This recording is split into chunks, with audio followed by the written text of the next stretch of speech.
ഇത് നമ്മുടെ സാധാ മിക്സ്ചർ അല്ല കേട്ടോ, ഇതാണ് അടിപൊളി ചിക്കൻ മിക്സ്ചർ. സവാള ഇച്ചിരി ഉപ്പും പഞ്ചസാര വെള്ളം ഒഴിച്ച് ഇതുപോലെ ഒന്ന് പിഞ്ഞെടുത്തിട്ട് വേണം വറക്കാനായിട്ട്. തൊണ്ടോടുകൂടിയ ഗാർലിക്കും ഒന്ന് ചതച്ചെടുക്കാം. ബോൺലെസ് ചിക്കൻ ക്യൂബ്സ് ഉപ്പും മഞ്ഞളും ഇട്ട് പ്രഷർ കുക്ക് ചെയ്ത് ഇതുപോലെ ഒന്ന് ഷ്രെഡ് ചെയ്തെടുക്കാം. ഇതിലേക്ക് ഞാൻ നമ്മുടെ ഈസ്റ്റേണിന്റെ ചിക്കൻ മസാല മാത്രമേ ചേർത്തിട്ടുള്ളൂ, വേറെ പൊടികളൊന്നും ചേർത്തിട്ടില്ല. ഇനി ഓരോന്നോരോന്നായിട്ട് നമുക്ക് വറുത്തെടുക്കാം. ആദ്യം തന്നെ ഗാർലിക് ഒന്ന് വറുത്ത് ഇതുപോലെ ക്രിസ്പി ആക്കി എടുക്കാം.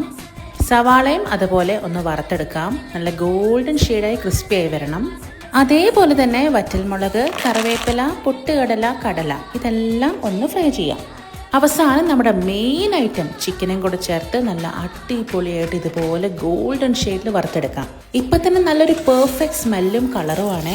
ഇനി മിക്സിംഗ് ടൈം. ഇതെല്ലാത്തിൻ്റെയും കൂടെ മഞ്ഞപ്പൊടി, മുളക് പൊടി, കായപ്പൊടി, നമ്മുടെ ചിക്കൻ മസാലയും കുറച്ച് ഉപ്പും കൂടെ ചേർത്ത് മിക്സ് ചെയ്തെടുക്കാം.